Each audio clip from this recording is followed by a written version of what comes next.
¿qué tal? Si cambias el nombre de tu PC, Windows guardará ese nombre anterior y lo dejará guardado en su memoria.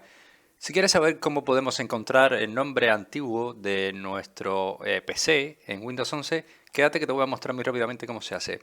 Vamos a entrar a el registro, vamos a presionar Windows R en nuestro teclado y después vamos a escribir regedit.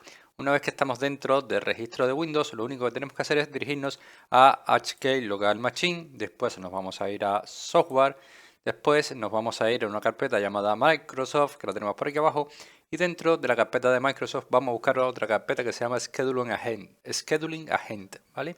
Vamos a buscarla por la S, PQRS, la tenemos por aquí tiene que estar. Vamos a ver, Scheduling Agent. Si te fijas y nosotros hacemos un clic aquí en el panel de la derecha, tenemos unas claves de registro y si te fijas hay una que se llama Old Name. Si hacemos doble clic, se mostrará la información de este valor y nos está indicando que anteriormente nuestro PC se llamaba de esta forma, ¿vale? Si este vídeo te ha gustado, déjame tu like, suscríbete a nuestro canal y por supuesto nos vemos en un siguiente vídeo.